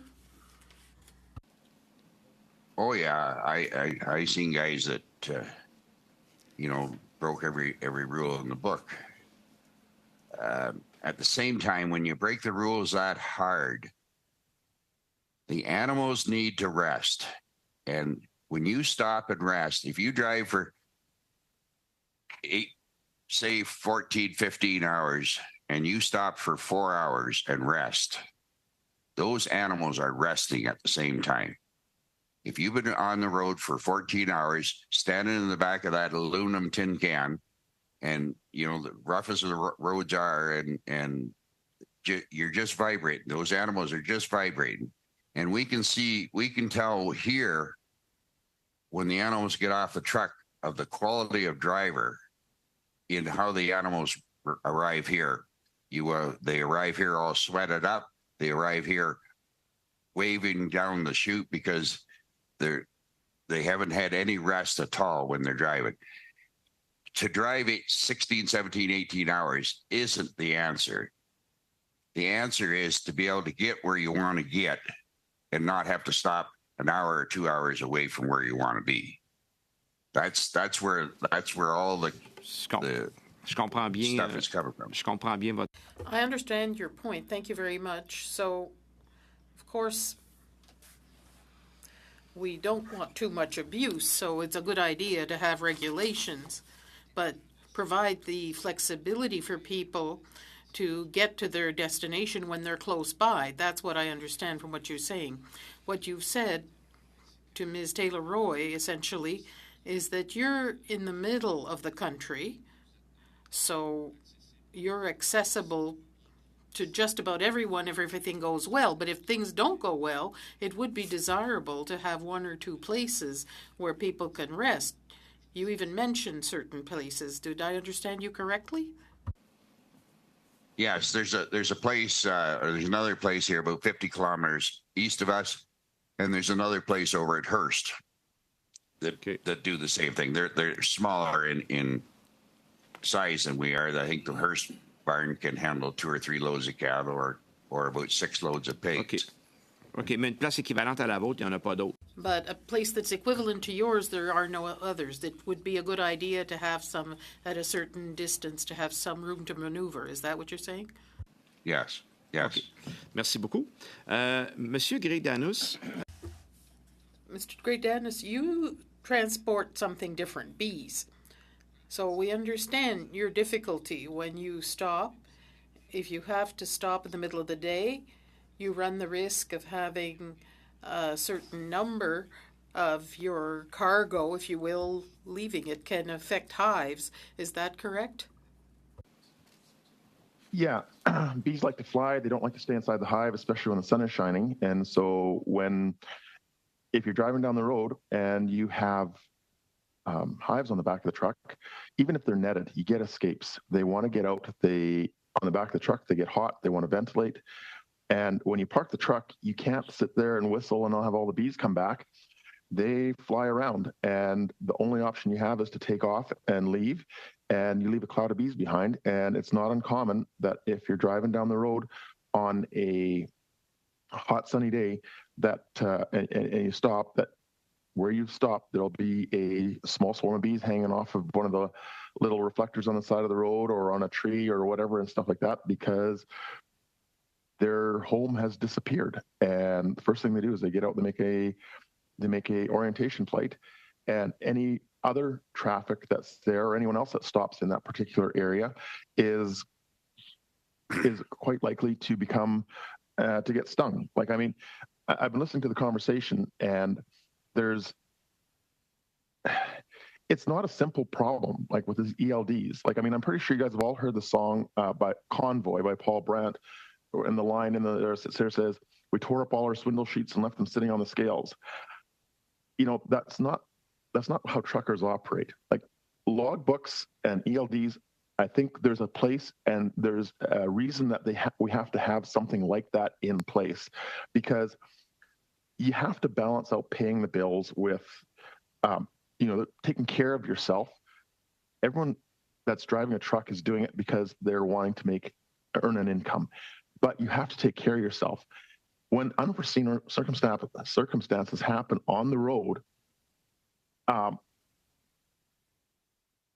just because the driver being tired is not the only risk. It's not the only danger that's there. Like with hauling bees, when unforeseen circumstances happen on the road, my first thought is, I have to, what about the other cars around me? I'm parked here. I'm stopped here.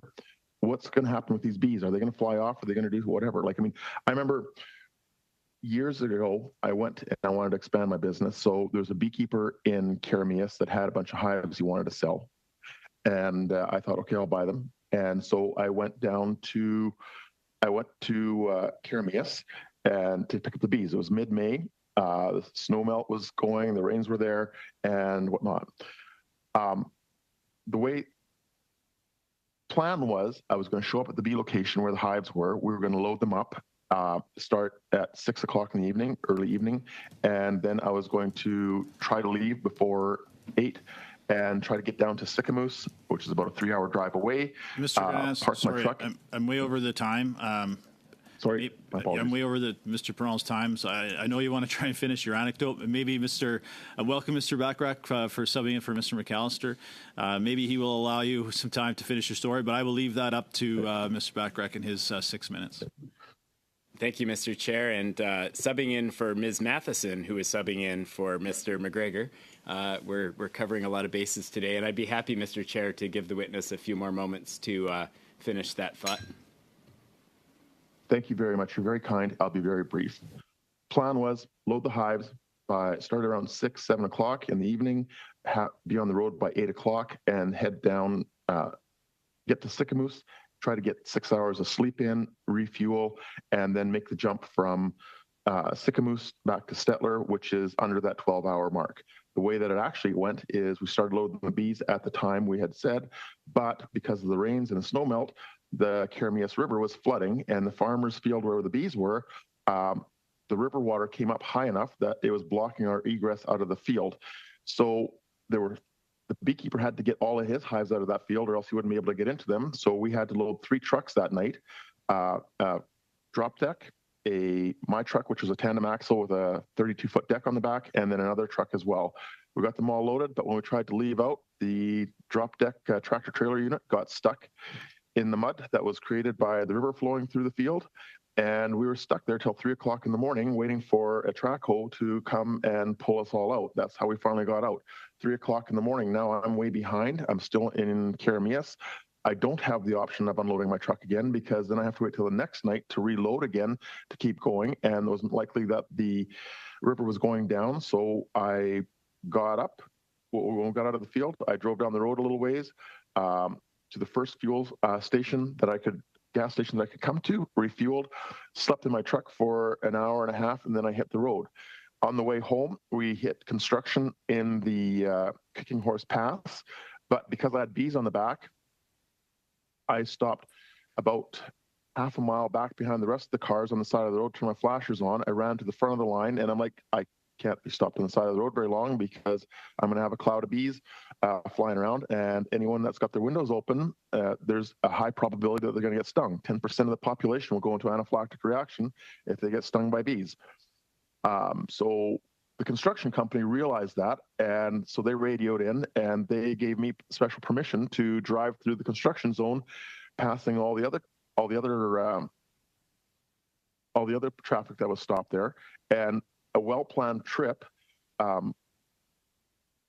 It ended up what should have been well within the requirements for hours of operation. I ended up putting in like a 16-hour day to finally get home back to Stettler again. It's not fun. And again, the point is that we're hauling bees. I only do maybe 3 or 4 runs like that a year. I can have a log in my truck, but for 3 or 4 runs, the rest of it is all under provincial guidelines. The danger is not necessarily just the tired driver. There's other dangers and there's other things that need to be taken into consideration when you're looking at hours of service. With the bees, this is it. It's just we have to take the consideration that when we're driving, even if our loads are netted, you get escapes. What's going to happen when you stop for even 2 or 3 minutes during daylight hours? What other dangers are we going to present to the traveling public? Thank you very much, Mr. Graydonus. And I think you've really highlighted one of the key questions here, which is around balancing these different aspects of safety. And this issue, and I know that I'm dropping into this committee partway through the conversation, but it's certainly an issue that is pertinent to farmers and ranchers in the Bulkley Valley, where I live, up in northwest BC. We're fortunate to have a thriving agricultural sector, partly because people are able to get their animals to locations in Alberta within a certain shipping time. And in the past, that they've been able to get them there within the parameters, and the new parameters are going to make that very challenging. It's only within a couple of hours, but it makes a big difference. They don't want to get within an hour or 2 of their destination, shipping their cattle, and then have to stop, have to let the cattle out. Like it creates all kinds of problems, both on the cost side and on the animal welfare side. So resolving this challenge is really key to the viability of the agricultural sector in the Bulkley Valley where I live. But the question really, and you know, the point around the bees is an interesting one, because here's another safety issue that could potentially affect the safety of other members of the public who are in the vicinity who get stung by the bees. But you know, most of the time we're talking about animal welfare versus the safety issues of having fatigued drivers on the road. And I think in those circumstances, most people would say we have to prioritize the safety of the traveling public, the people sharing our highways with professional drivers. How do we, you know, in those cases, and I think the bee situation is a bit of a unique example. It's an example of a public safety issue that doesn't happen when you're shipping cattle, for instance. When we're talking about animal welfare and cost for farmers versus the safety of the traveling public on our highways, how do we strike the right balance? And I'd welcome thoughts from either of our witnesses. Sorry, Mr. Granados, you can go ahead. We've got like literally 15 seconds, so try and maybe a quick response from each. That's a really hard question to answer. How do you balance public safety, animal safety, and driver fatigue? This is where the law is an ass. It's a hard, arbitrary line, and once you cross it, being prevented from doing the right thing in whatever situation that you're in, because each situation is slightly different, and sometimes it needs a unique and it needs a specific resolution for that particular thing. What you don't want to have happen is you don't want to have the hard, blunt instrument of the law dictate what's going to happen, because the repercussions of not obeying the law over doing what's right is going to lead to bad decisions. Doing what's right is what should be done in situations when you have unforeseen circumstances arising, and that might be different this time than it is the next time, or that it might be different if I'm here or if I'm down there or whatnot. You want to be able to have the flexibility to know that a driver, when he's faced with unforeseen circumstances, can make decisions to do the right thing without being punished and having the process, and being punished because he did the right thing, but that meant breaking a hard, arbitrary law. Thanks. That's where we're coming from. Thanks, Mr. Godanis. Now, colleagues, looking at the clock here, we've got a little bit of committee business to deal with before we adjourn at quarter after, so that gives us a little, maybe more than just over 5 minutes here or so. So what I'm going to do, we've got the Conservatives and the Liberals with their next round. If I could, maybe we'll go 4 minutes each, and that should give us a little bit of time. And then maybe if there are some lingering questions at the end, we can try and do that. So I'm just going to cut everybody's time down. I'm going to stick really close to 4 minutes. So Mr. Shields, for 4 minutes, please. Thank you, Mr. Chair. Mr. Godanis, in the sense of interprovincial movement, you mentioned this earlier. What in this particular legislation and rules do you see that needs to be fixed for the interprovincial movement in your industry? For myself, there's a couple things that I would like to change. If I could rewrite the regulations, I would rewrite a couple portions of it. Number one, if you go to application section 2(1)(a), it says that these regulations apply to all commercial vehicles other than the following: a 2 or 3 axle commercial vehicle being used for transportation of primary farm products, blah, blah, blah, blah. I would extend that definition to be a 2 or 3 axle commercial vehicle or tractor trailer units and have some inclusion for vehicles that are pulling trailers as well.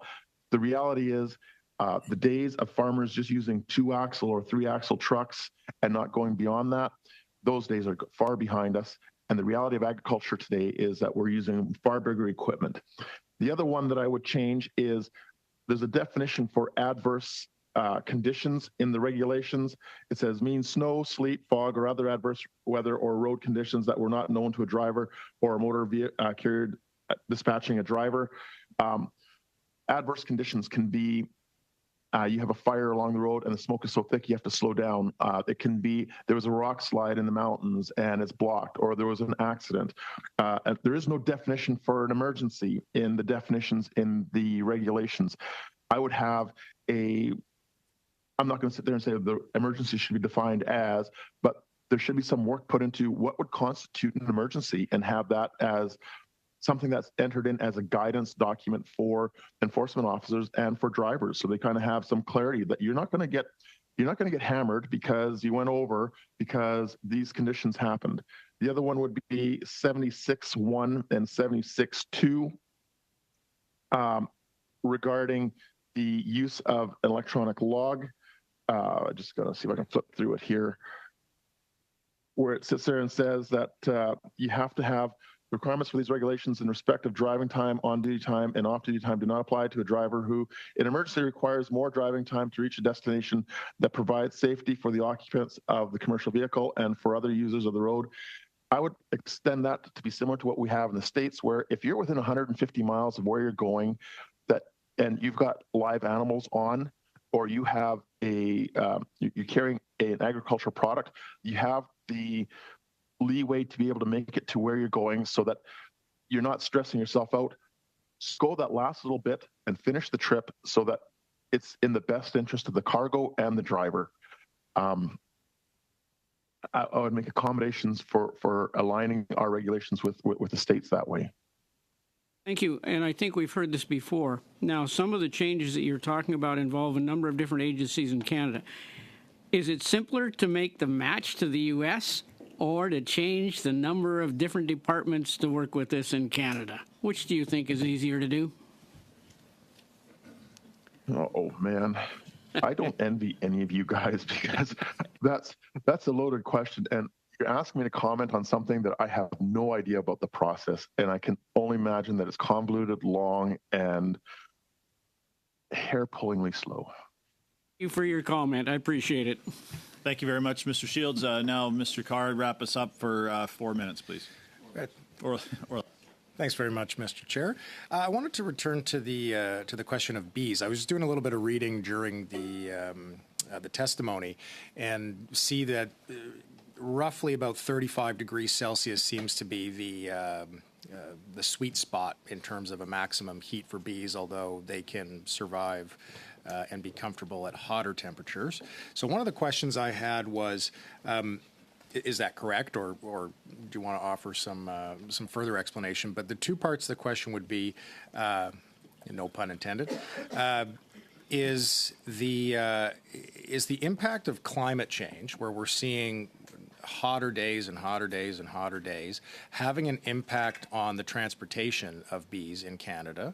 And the second question would be, can you talk at all about what the maximum temperatures in trucks are getting to when you're transporting the bees, and how that is creating problems vis-a-vis what we're talking about today? Okay, when it comes to bees, just take a step back from there. If you look at a hive, bees tend to start to fly and really start to forage once you hit a temperature of about 10 degrees Celsius. That's when the first foragers will start to, and sunlight. Then the first foragers want to leave. They want to go out and fly. They're quite oblivious to the fact that they're put on the back of a truck. All they know is there's sunshine outside, it's warm enough, let's go and see if we can find something to eat. That's their cognitive depth of thought they have when they're there. When you're driving down the road, you do lose a number of bees because they want to go out and forage.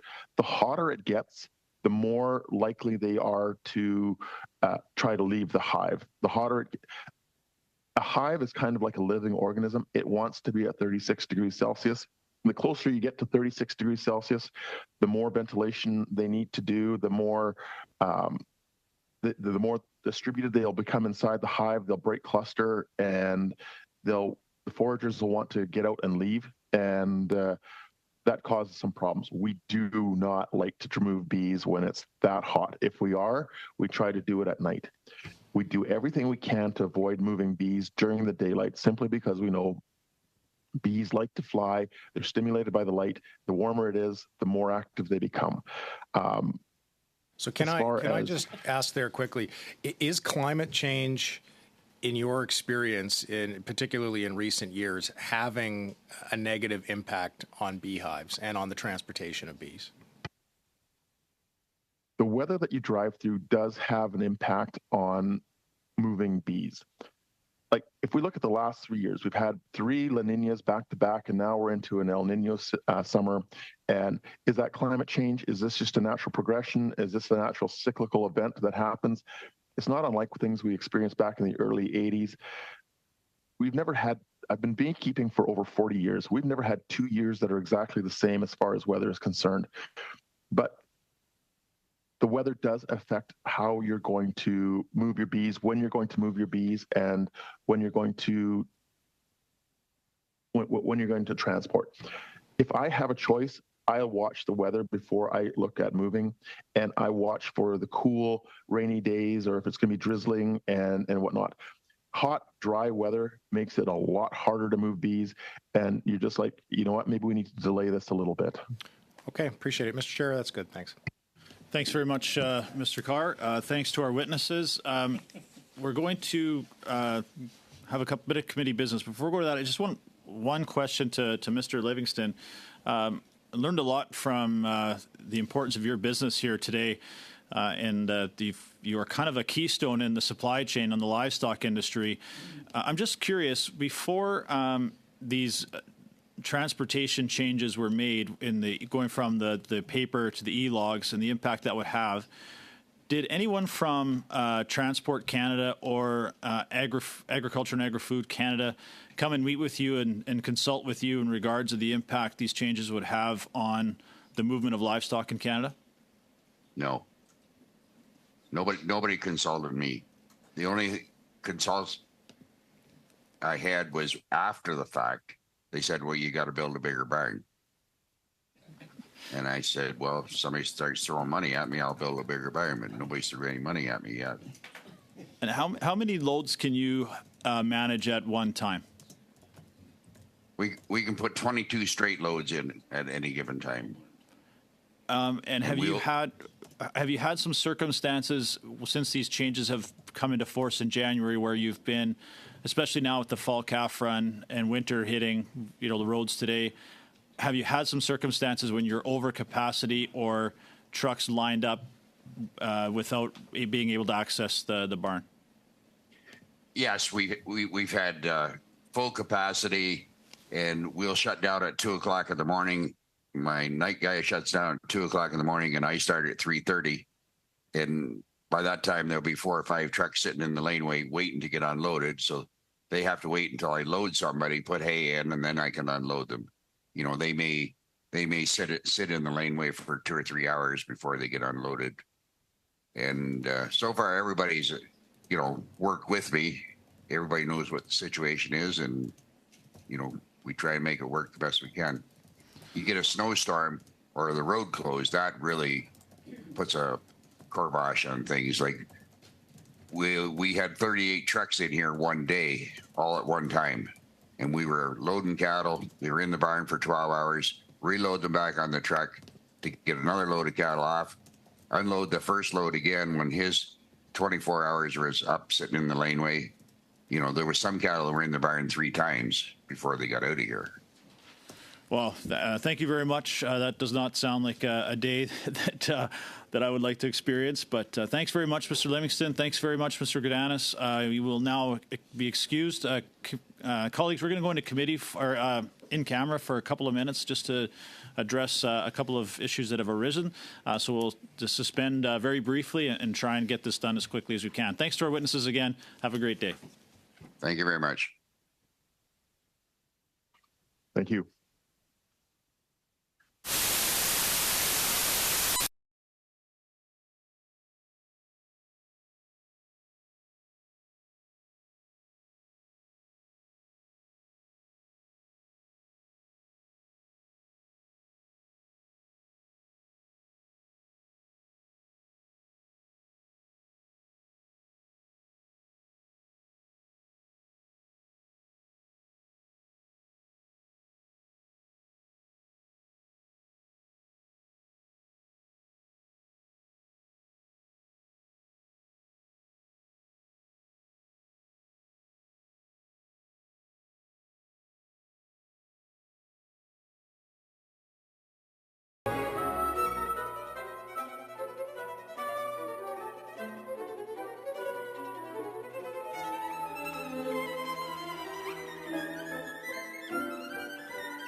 you.